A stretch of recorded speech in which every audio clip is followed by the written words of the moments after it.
Hello my very dear CMA Inter students, welcome back to the channel of Akash Agarwal classes, and once again एक strategy वाला video, and this time it is for CMA Inter Group 1 students. As you all already know कि जो बच्चे लोग दिसंबर में दोनों group देने वाले हैं उनके लिए आप गिवन द स्ट्रैटेजी, जो लोग दिसंबर में ग्रुप 2 देने वाले हैं उनके लिए also I have given the strategy. Now this is for the students who wants to give your exam in December 2023. Ma'am पर हमको अगले जुलाई में देनी है बेटा. Even if you are giving in the next attempt, आप अपना एक ग्रुप ऐसे ही पढ़ो जैसे आप इस दिसंबर देने वाले हो, ताकि आपका एक ग्रुप पढ़ के ठीक से खत्म होता है. जब आप ऐसे सोचते हो ना कि आपके एग्जाम को अभी टाइम है, अभी आपके पास और एक साल पड़ा हुआ है, जब आप ऐसी चीज़ें सोचते हो 6 महीने 8 महीने पड़े हुए हैं, तो आप इमीडिएटली पढ़ना चालू नहीं करते हैं. तो सब लोग ये अटेम्प्ट हो दिसंबर वाला या 24 वाला अटेम्प्ट है, ऐसे ही सोचेंगे कि कुछ महीने में आपका एग्जाम है और आप अपनी पढ़ाई स्टार्ट करेंगे. ये मैम किस किस के लिए एप्लीकेबल है? देखो, ये स्ट्रैटेजी जो कोचिंग ले रहे कहीं से मेरे से एप्लीकेबल है. अगर आप सेल्फ स्टडी कर रहे हो तो भी ये चीज़ एप्लीकेबल है. तो आप ये मत सोचिए सिर्फ उन्हीं के लिए जो मेरी स्टूडेंट्स है, जो मेरे पास पढ़ रहे face to face live streaming.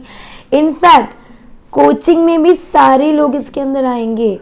आप मेरे से या कहीं से फेस टू फेस पढ़ रहे हो, आप लाइव स्ट्रीमिंग कर रहे हो, या आप recorded student, to everyone must follow this strategy to get your group 1 completed and you should be ready for your December attempt exam. Ma'am क्या करना चाहिए? अगर आपको टॉपिक अच्छा लगा, इस वीडियो को वेट कर रहे थे, तो सबसे पहले तो वीडियो को लाइक कर लो. और ये सब बहुत अच्छा रिस्पॉन्स देते हो, बाकी वीडियोस में देख के भी कमेंट करते हो कि अच्छा लगा वीडियो. आप ऐसी चीज़ें जब बोलते हो, जैसे बहुत बच्चों ने ग्रुप 1 की डिमांड की थी, तो मैंने सोचा अगला टॉपिक पहले मैं ग्रुप 1 लेके आती हूँ. तो अगर आप ऐसे ही कमेंट करते रहेंगे तो मुझे समझता रहेगा कि आपको कौन से टॉपिक पे वीडियो चाहिए, और उस टॉपिक में मैं वीडियो आप लोगों के लिए लाती रहूँगी. Now coming to your syllabus, आप में ना बेटा सबके अंदर सबसे पहले 2 टाइप के बच्चे क्रिएट होते हैं. एक जो अभी प्रिपरेशन वर्क इन प्रोग्रेस में है. दूसरा टाइप क्रिएट होता है कि आपका प्रिपरेशन हो चुका है, आप अभी रिवीजन वाले स्टेज में हैं. तो पहले उन बच्चों से बात करना चाहूँगी जिनका अभी प्रिपरेशन वर्क इन प्रोग्रेस में है. आप अगर वर्क इन प्रोग्रेस में प्रिपरेशन है तो या तो आप कोचिंग कर रहे होंगे या तो आप सेल्फ स्टडी कर रहे होंगे. तो आपका फर्स्ट हाफ कोचिंग या सेल्फ स्टडी में ही जाएगा. तो मैम अगर हम सेल्फ स्टडी कर रहे हैं, तो अगर आप सेल्फ स्टडी कर रहे हैं तो जैसे कोचिंग चलती है ना बेटा, वैसे ही आपको भी चारों सब्जेक्ट, चारों पेपर्स एक दिन में कवर करने ही हैं. न्यू सिलेबस के पास 5 है, आईडीटी भी है, तो इमीडिएटली आईडीटी मत करो. पहले आप मेजर 4 खत्म करो. जब कोई एक थोड़ा खत्म होने आने रहेगा तब हम आईडीटी पे शिफ्ट होंगे. तो आपका भी टारगेट सेल्फ स्टडी स्टूडेंट्स यही रहेगा कि आप पहले चारों सब्जेक्ट के, जैसे आप कहीं कुछ टॉपिक यूट्यूब से ढूंढते होंगे, कभी कुछ मॉड्यूल सॉल्व करते होंगे, जो भी कर रहे, फर्स्ट हाफ आप लोगों का लेक्चर्स देखने में जाएगा. कोचिंग के होने दो, face to face live recorded या यूट्यूब से अगर आप सेल्फ स्टडी कर रहे हो तो भी. अब second half like after 6 o'clock आपने कैसे बाइफरकेट करना है, मैं वो समझा रही हूँ. आप लोगों ने 3 से 4 घंटे की सेल्फ स्टडी करनी चाहिए. सिर्फ इतनी क्या, मतलब जनरली ग्रुप 1 की पढ़ाई करते करते आपके 4-5 कहीं ना कहीं 6 बज ही जाते हैं. अगर आप सारे सब्जेक्ट 2-2 घंटा अच्छे से लेक्चर कर रहे हो तो आपका ऑलमोस्ट इवनिंग हो ही जाता है सिलेबस कवर करते करते. फिर सिलेबस के बाद आप 3 से 4 घंटे मुझे लगता है आप लोगों ने प्रिपरेशन के लिए निकालने चाहिए. कैसे करें? उसमें आपने कॉस्टिंग को देना चाहिए 1 hour, अकाउंट्स को देना चाहिए 1 hour, लॉ को आप 45 मिनट्स देंगे तो भी काफ़ी हद तक रिवीजन होता है अगर आप डेली बेसिस पे करेंगे तो. और टैक्सेशन लिख रही हूँ मैं अभी, पहले डीटी कर लियो फिर आईडीटी कर लियो, मुझे लगता है ज़्यादा प्रॉपर वे होगा. उसको आपने देने चाहिए 1 घंटा कम से कम. ये सेल्फ स्टडी का टाइम है 3 से 4 घंटा। मतलब क्या, जो आपने फर्स्ट हाफ में पढ़ा उसको आप सेकेंड हाफ में एनालाइज करेंगे। मैम एक बात बताओ ना, सिर्फ लेक्चर देख लिया तो नहीं होता है क्या? नहीं होता है। कई बच्चे यही गलती करते हैं, दिन भर लेक्चर देखते, दिन भर लेक्चर देखते सिलेबस कंप्लीट करने के चक्कर में, स्पेशली रिकॉर्डेड स्टूडेंट्स। और फिर उससे होता क्या है, आप ना जो दिन भर पढ़ रहे हो वो आपके दिमाग में जाएगा कब, रिटेन कब करोगे, और रिटेंशन के लिए भी टाइम लगता है। तो अगर आप 6-7 बजे तक लेक्चर देखो, रात के 3-4 घंटे आप सिर्फ जो पढ़ा है उसको क्विकली रिवाइज करेंगे, उससे आपके दिमाग में वो चीजें डिपॉजिट होना चालू हो जाएगी। अब आप क्या करोगे, अगर सुबह से लेकर रात तक आप 2 कॉस्टिंग, 2 अकाउंट, 2 डीटी के लेक्चर देख लेते हो, अगले दिन उठ के भी आगे के लेक्चर्स देख रहे हो, तो जो पहले दिन पढ़ा वो कहाँ डिपॉजिट हो रहा है। इसीलिए ये part second half is more important than your first half. इसको आपने ठीक से यूटिलाइज करना ही करना चाहिए। ठीक है, ये बात तो समझ में आ गई। डेली 3 to 4 आवर्स करना है। मैम ये पूरा सिलेबस खत्म करते करते हमने क्या टारगेट रखना चाहिए बेटा? 31 अक्टूबर से 5 नवंबर तक मैक्सिमम टाइम है ये, आपने आपका सिलेबस अच्छी तरीके से पढ़ के खत्म करना चाहिए। कैसे पढ़ के? लेक्चर्स देख के, प्लस आपके ये 3-4 घंटे की सेल्फ स्टडी करके। तो इस टाइम तक तो आप यही करते रहोगे। मैंने आपको बता दिया आपका टाइम टेबल, मैंने आपको आपकी ड्यू डेट बता दी। फिर 5 नवंबर से एग्जाम तक रिवीजन होता है क्या? हो सकता है बेटा, आराम से पॉसिबल है। लेकिन कब? जब आप ये दोनों फर्स्ट और सेकेंड हाफ करते हो। अगर फर्स्ट और सेकेंड हाफ में से आप दोनों में से और में चले जाते हो ना, या तो हम सिर्फ लेक्चर देखेंगे या तो सिर्फ बुक पलटाए जाएंगे, तो नहीं होगा। आपको क्या करना पड़ेगा ना, सेल्फ स्टडी भी आप कर रहे हो तो कुछ टॉपिक्स ऐसे हैं जिसमें आपको यूट्यूब की मदद लगती है, तो पहले हाफ में डेडिकेट ही आपको लेक्चर्स के लिए करके रख रही हूँ।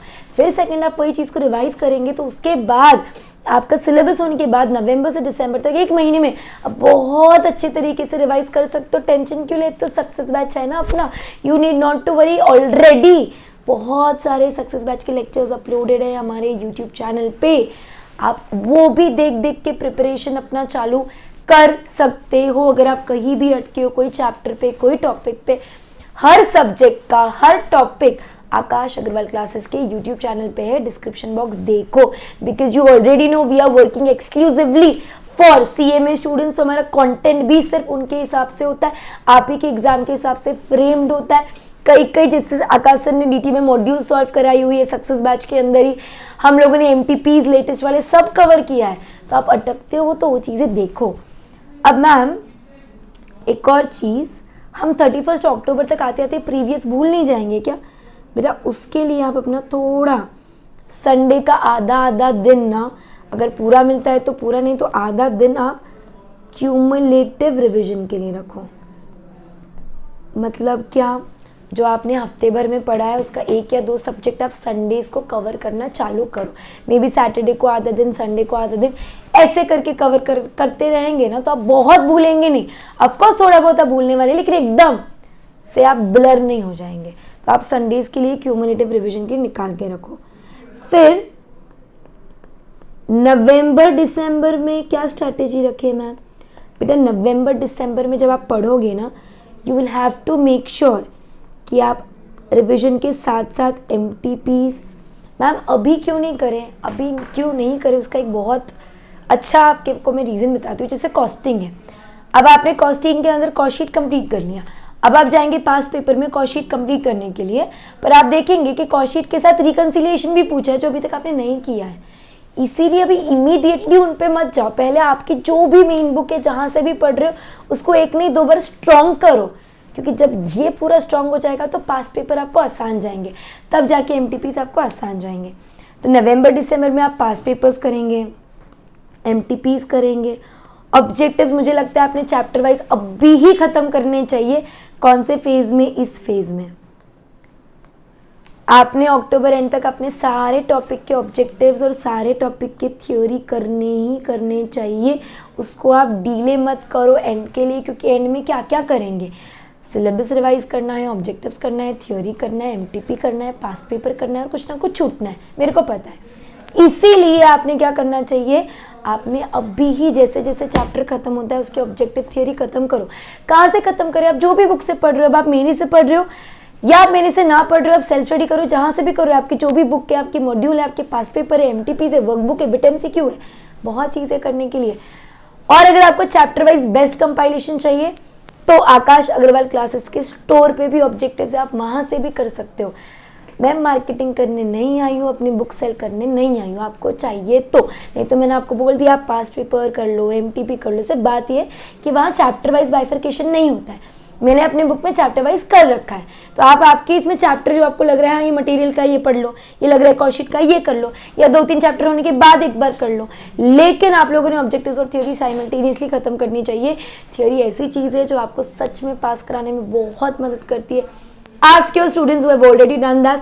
एंड जो ये मेरे बच्चे लोग वीडियो देख रहे हैं, जो एक आध कोई ग्रुप दे चुके हैं, आप अगर ये वीडियो सुन रहे हो तो प्लीज़ कमेंट बॉक्स में बताओ कि मैंने कितना गला फाड़ के आपको बोला है कि थ्योरी इंपॉर्टेंट है और इस थ्योरी ने आपको एग्जाम में कितनी मदद की है। क्योंकि आप कमेंट करेंगे, बात समझो, मैं कमेंट आपसे बस इसीलिए करने बोलती हूँ क्योंकि आप जैसा ही कोई बच्चा जब वीडियो ढूंढते ढूंढते आता है और जब वो कमेंट सेक्शन पढ़ता है तो उसको लगता है हाँ ये वीडियो काम का है। तो अगर आपको लगता है ये वीडियो काम का है तो आप मेरे लिए नहीं, आप जैसे कई बच्चों की मदद करने के लिए कमेंट बॉक्स में डालो कि ये वीडियो हेल्पफुल है, स्ट्रैटेजी अच्छी है, थ्योरी इंपॉर्टेंट है, ऑब्जेक्टिव्स पहले ही कर लो। तो वो चीज़ें जब दूसरे बच्चे लोग पढ़ेंगे तो उनको भी रियलाइज़ होगा कि हाँ हमने ये कर लेना चाहिए। उसके बाद आप लोगों ने यहाँ पे ना जैसे 3 to 4 डेज एक सब्जेक्ट के लिए निकालना चाहिए और उसको फुल फ्लेज खत्म करना चाहिए। अब मैम ये 31 अक्टूबर तक सब खत्म करना है क्या? हाँ, टैक्सेशन लिखा है इसलिए मैंने, जब आपका DT हो जाएगा, DT के बाद आप IDT पे शिफ्ट हो जाओ।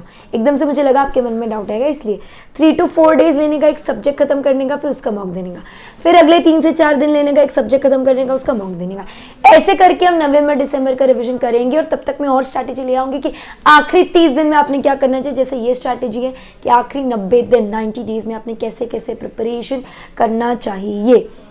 मैम बुक्स कौन सी रेफ़र करें? अगर आप मेरे स्टूडेंट हो तो अपन अपनी वाली बुक के साथ साथ मॉड्यूल भी एक बार गो थ्रू कर रहे हैं।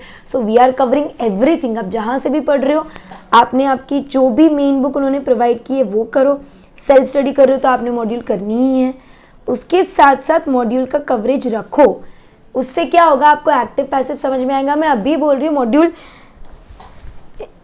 सॉरी बेटा, मैं अभी बोल रही हूँ मॉड्यूल सॉल्व करते करते आपको कई बार ऐसे लगेगा कि क्वेश्चन इनकम्प्लीट है, सोल्यूशन में कुछ है, क्वेश्चन में कुछ ऐसे है सिचुएशन, दैट्स ओके। आप अपने तरीके से सॉल्व करो। अब कुछ क्वेश्चन में ही मिस्टेक है तो वो है भी, कुछ नहीं कर सकते, लेकिन आप मॉड्यूल उस चक्कर में छोड़ेंगे नहीं।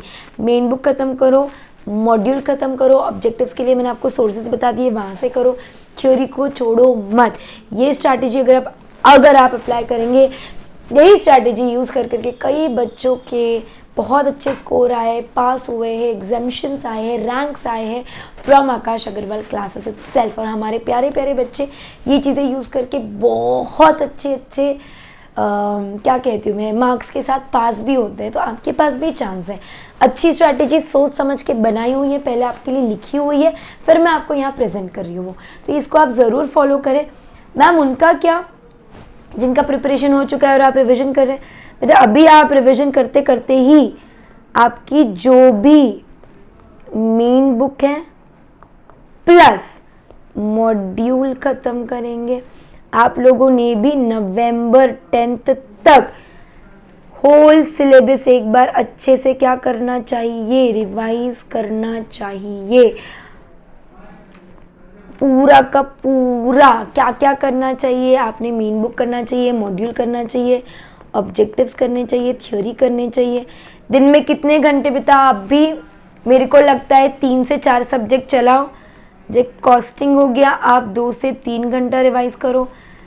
टैक्सेशन हो गया है, आप 2 से 3 घंटा रिवाइज करो।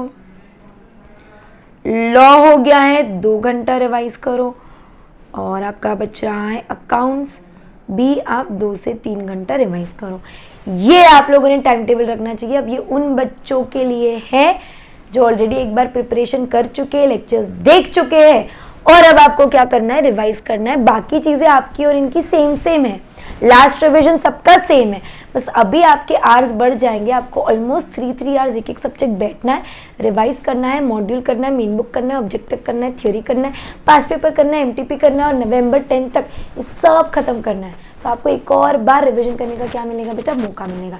This is how you must complete. अगर आपको ये स्ट्रैटेजी काम की लगी हुई है तो प्लीज़ कमेंट बॉक्स में ज़रूर बताएं। आपको जिस और टॉपिक पे वीडियो चाहिए आप वो भी कमेंट बॉक्स में बताओ। मैं कमेंट पढ़ पढ़ के एक एक वीडियोस आप लोगों के लिए लेते आ रही हूँ। और आपको ये एफर्ट्स अच्छे लग रहे हैं तो लाइक बटन दबा दो यार, लाइक करने में कंजूसी मत करो। Give me some motivation, do share this video with all your CMA friends. Don't be selfish कि स्ट्रैटेजी सुन के उसको वो भी पास हो जाएंगे, हम भी पास हो जाएंगे। Every deserving student is going to clear the exam. So do share this video, like the video, put it in the comment box. Lots of love everyone. Thank you so much for watching the video because आप ये video से इतना फ़ायदा उठा सकते कि I really know and yes, जो लोग ऑलरेडी एक ग्रुप दे चुके all the very best for your results are going to come out soon and it is going to be positive. Please अच्छा ही सोचो, बुरा तो बिल्कुल मत सोचो। AAC is always there for you. Already videos डाल के रखे हुए स्ट्रैटेजी में लाती रहूँगी और कई चीज़ें we are trying, we have planned up for you all. So stay tuned. If you are new to our YouTube channel, subscribe and bye bye everyone, lots of love.